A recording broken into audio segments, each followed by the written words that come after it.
നമസ്കാരം. പ്രഗ്നൻസിയുടെ സ്റ്റാർട്ടിങ്ങിൽ എനിക്ക് എന്തുകൊണ്ടാണ് ഇത്രയും ക്ഷീണം, എനിക്ക് ക്ഷീണം സഹിക്കാൻ പറ്റുന്നില്ല, അല്ലെങ്കിൽ എനിക്ക് എണീറ്റ് നിൽക്കുമ്പോൾ തലകറക്കം വരുന്നു, രാവിലെ എണീക്കുമ്പോൾ തലകറക്കം വരുന്നു, ഒരുപാട് പേര് ചോദിക്കുന്ന കാര്യമാണ്. അപ്പം ഞാൻ തിരിച്ചു ചോദിച്ചാലും ചിലപ്പോൾ വോമിറ്റിങ്ങോ അല്ലെങ്കിൽ അങ്ങനെ വേറെ എന്തെങ്കിലും ബുദ്ധിമുട്ടുകളോ അവർക്ക് ഉണ്ടാകണമെന്നില്ല. അപ്പോൾ പലരും ചോദിക്കും എന്തുകൊണ്ടാണ് എനിക്ക് ഇത്രയും ക്ഷീണം. ശരിക്കും നോർമൽ ആയിട്ടുള്ള ഒരാളുടെ ശരീരത്തിൽ എന്താ സംഭവിക്കുന്നതെന്ന് വെച്ച് കഴിഞ്ഞാൽ അവരുടെ ബ്ലഡിന്റെ ഒരു മെയിൻ പോർഷൻ, ഹാർട്ട് പമ്പ് ചെയ്യുന്ന ബ്ലഡിന്റെ മെയിൻ പോർഷൻ എന്ന് പറയുന്നത് സപ്ലൈ ചെയ്യുന്നത് തലച്ചോറിനും കിഡ്നിക്കുമാണ്. അപ്പോൾ നമ്മളിപ്പോൾ പ്രഗ്നന്റ് ആയി കഴിയുമ്പോൾ, ഒരു അമ്മ പ്രഗ്നന്റ് ആയി കഴിയുമ്പോൾ ഇതിന് ഷിഫ്റ്റ് വരും, ചേഞ്ച് വരും. അതായത് ഇത് ഈ ഹാർട്ട് പമ്പ് ചെയ്യുന്നതിന് ഒരു 30 to 40% ഓഫ് ദ ബ്ലഡ് യൂട്രസിന് സപ്ലൈ ചെയ്യേണ്ടി വരും. കാരണം ഒരു പുതിയ ജീവൻ അവിടെ വളർന്നു വരികയാണ്.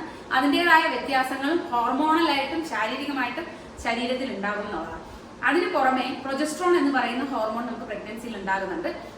ഈ പ്രൊജസ്ട്രോൺ എന്ന് പറയുന്ന ഹോർമോൺ എല്ലാ ഭാഗവും നമുക്ക് റിലാക്സ് ചെയ്യും, കുറച്ചൊരു വെയിൻസിനെ ഒന്ന് റിലാക്സ് ചെയ്യും. അത് കാരണം രക്തം ഒന്നുകൂടെ വീനസ് സ്റ്റേസിസ്, രക്ത വോളിയം കൂടുക, രക്തത്തിന്റെ അളവ് കൂടുകയും രക്തത്തിന്റെ ഓട്ടം കുറച്ചൊന്ന് സ്ലോ ആവുകയും ചെയ്യും. അപ്പൊ ഈ കാരണങ്ങൾ കൊണ്ട് തന്നെ ഒരു അമ്മയ്ക്ക് പൊതുവെ ആദ്യത്തെ പ്രഗ്നൻസിയുടെ സ്റ്റാർട്ടിങ് ഒരു 6 weeks 8 weeks അവിടെയൊക്കെ നല്ല തലകറക്കവും ഒരു ക്ഷീണവും ഒരു ബുദ്ധിമുട്ടും ഒക്കെ ഉണ്ടാകാനുള്ള സാധ്യതയുണ്ട്.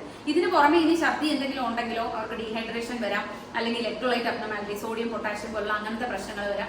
ഇത് കാരണവും ശ്വാസമുട്ടൽ മീൻസ് തലകറക്കം വരാനുള്ള സാധ്യതയുണ്ട്. അപ്പൊ ഇങ്ങനെയുള്ള ആൾക്കാരുടെ അടുത്ത് നമ്മൾ കൊടുക്കുന്ന ടിപ്സ് എന്താണെന്ന് ചോദിച്ചു കഴിഞ്ഞാൽ എപ്പോഴും കയ്യിൽ ഒരു ചോക്ലേറ്റോ അല്ലെങ്കിൽ ഒരു പൊതി പഞ്ചസാരയോ എന്തെങ്കിലും കയ്യിൽ വെച്ചേക്കാൻ പറയും.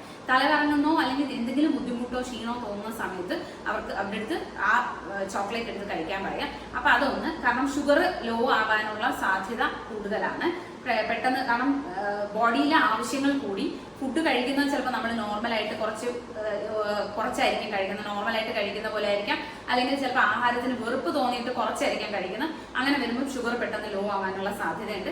അത് കാരണം ഇഷ്യൂസ് വരാം. അപ്പൊ 2 BP ഫോളോ വരാം. അത് ഞാൻ പറഞ്ഞു. പ്രൊജസ്ട്രോൺ പൊതുവെ പ്രഗ്നൻസിയിൽ കുറച്ചുകൂടെ ബ്ലഡ് വോളിയം, രക്തത്തിന്റെ അളവ് കൂടുതലും, അതുപോലെ തന്നെ രക്തം ഓടുന്നത് കുറച്ച് സ്ലോ ആയിരിക്കും, വീനസ് സ്റ്റേസിസ് വരാം. അപ്പൊ അങ്ങനെ വരുമ്പോൾ കുറച്ച് BP ഫോളോ വരാം.